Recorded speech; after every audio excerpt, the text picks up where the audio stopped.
Opo, mga tauhan ko. Hindi Tiwala lang, po. hindi lang kakulangan yan, malaking kakulangan yan, hindi mo napupuntahan. Sapagkat mandato mo rin na-monitor yan tama? Yes, Your Honor. O, hindi mo napupuntahan dahil may tiwala ka, correct? Yes, Your Honor. Ito, tanan nyo ha. Ayan. Ibig sabihin, kung mga ilang mga proyekto hindi mo napupuntahan, wala ka napupuntahan proyekto. Binanggit po kanina, meron naman po akong napupunta. O, kanina, binanggit yung mga proyekto mo na hindi pa tapos Ibig sabihin, lahat ng mga proyektong sinabi ng ating Pangulo na hindi pa sinimulan pero nakalagay completed na, hindi pa tapos pero nakalagay completed na, kasalanan yan ng district engineer. Tama ba ako? Mali. Yes, Your Honor. Yun pala naman O dapat talaga kasuhan ka. Tama? Tama ba ako mali? Yes, Your Honor. Yun. Ngayon, teka, ikaw pa, sabi dito, you rose from the ranks, di ba? Yes, Your Honor. Kailan ka nagsimula sa DPWA? 1994 po, Your Honor. 1994. Kailan ka naging district engineer? 2019, Your Honor. 2019 ka naging district engineer. Yes, Your Honor. Sino ang nag-assign sa iyo to be a district engineer? The former Secretary Mark Villar, Your Honor. Secretary Mark Villar. Yes, Your Honor. Ano bang ibig sabihin nun? Malakas ka ba kay Secretary Mark Villar o ikaw lamang ay tamang tao na ilagay dyan? Nag-apply lang po ako, Your Honor, that time. Nag-apply ka. Yes, Your Honor. Yun lang. Chairman, gusto kong bigyan linaw dito, no? Ha? Mr. Chair. Alam nyo, mayroong mga tanong pa. Mamaya na lang siguro. Mr. Chairman, short manifestation. Naalala po ba na? Mr. Chair. Congressman Ako. Thank you, Mr. Chair. This is in connection with the questioning of the Chairman Chua. The 2019 ka naging district engineer. Yes po, Your Honor. Itong mga projects na ito, which are questionable, nangyari noong anong taon? Yung pong PL ay, I think, 2025 po yung tanda ko po. At yung binabanggit po ng Pangulo ay 2020, I think 2022 or 23 po yata. Ngayon, ang tanong, engineer, kayo po ba ang nag-propose ng mga projects na ito na may isama sa NEP? Gaya po Pakisagot lang po. Kayo po ba ang nag-propose ng mga projects na ito para may sali doon sa NEP ng district office nyo? Yes, Your Honor. Yes. So, kayo ang nag-propose. Walang iba kundi kayo. Yes, Your Honor. And this was never changed by the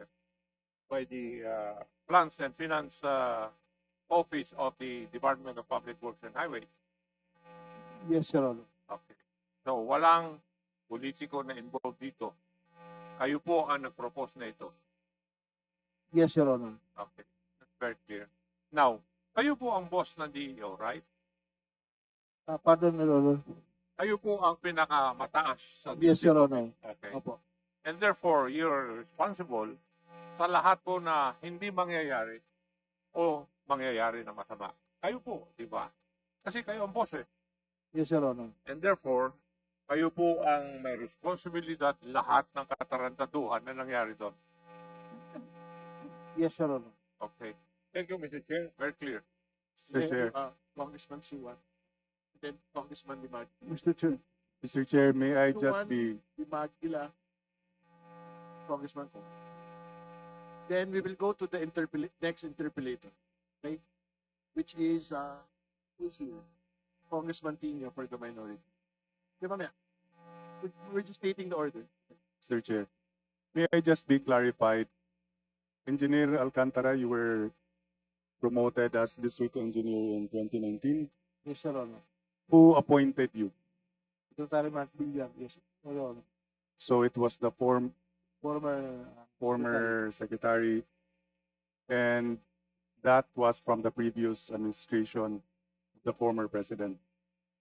Yes, Your Honor. Right, next, Check. Congressman Dimagila. Can we flash yung contract ng February 2025? Yung kontrata. 2025. These flat, these Yung flats daw kay- po yung Kaya ni PL kay Chairman contract, Chua. Sims Construction Trading Contract po. Engineer, pag pumipirma tayo, we're very mindful of the dates at saka yung project kung ilang araw na.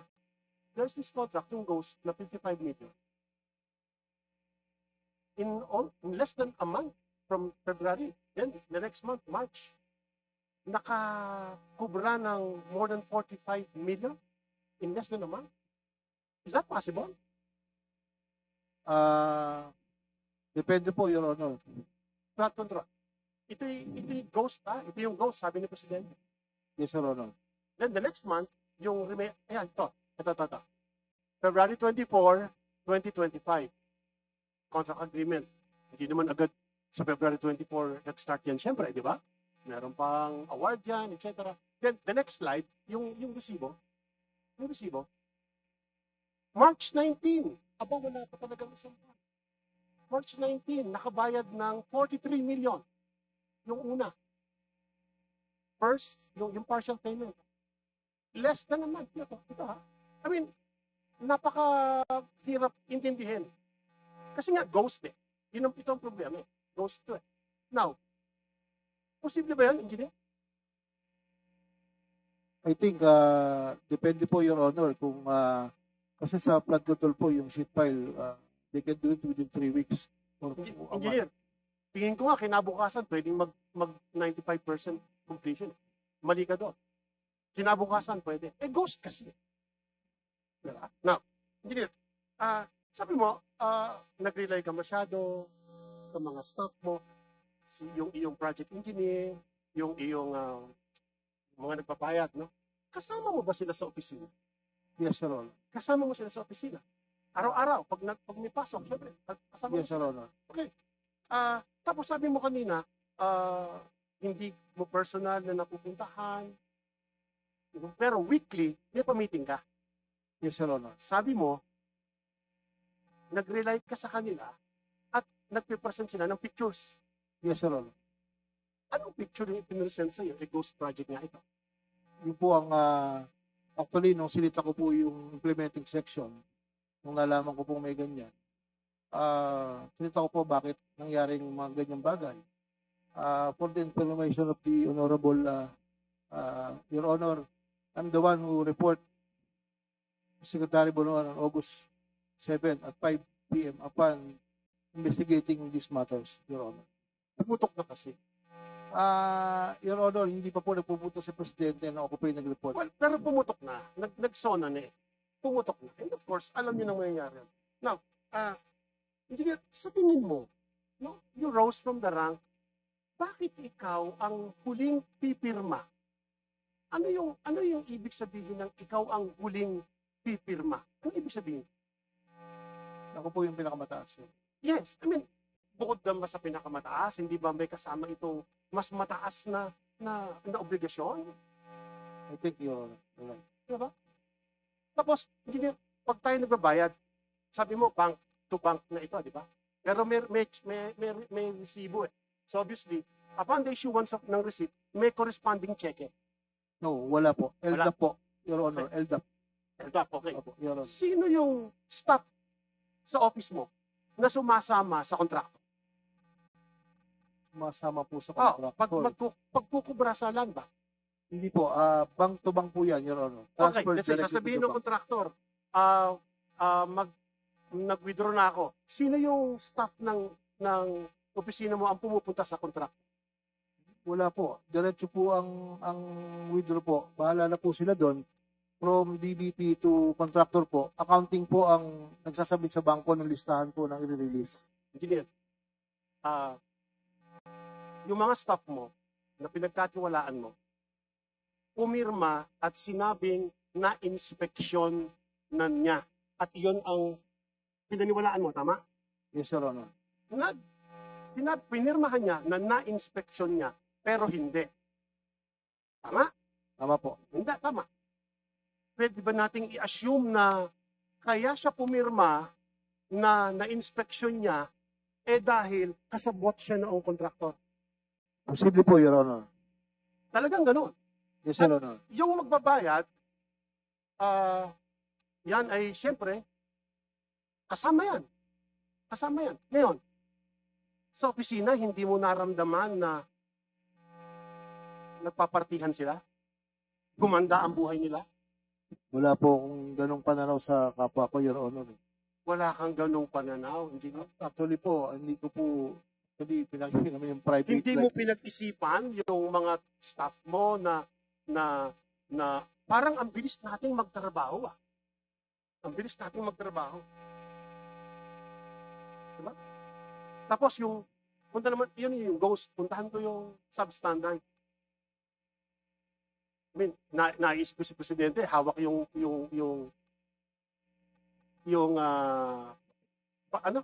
simento na nadudurog daw sa kamay niya.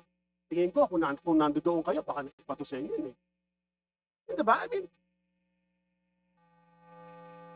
alam natin yung trabaho ng mga engineers eh. May project monitoring kayo, may technical kayo eh. And yet, hindi nyo ginawa. Hindi nyo yun hindi ginawa out of kapabayaan.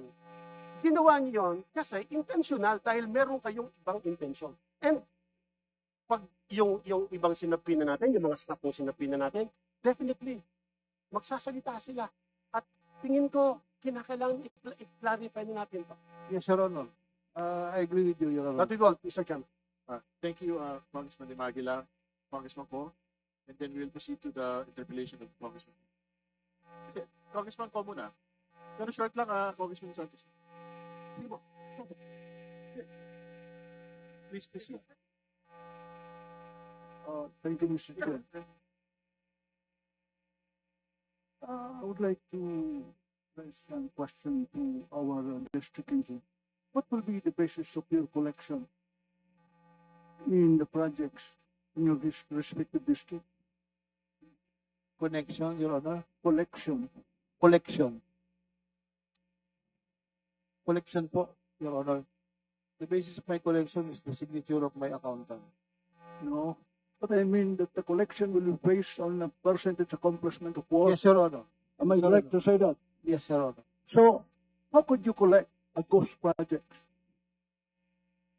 Your Honor, as What is the basis of your collection to ghost projects, to those unfinished projects, and to those substandard ones? Because this is under the supervision by the project engineer. Am I correct to say that?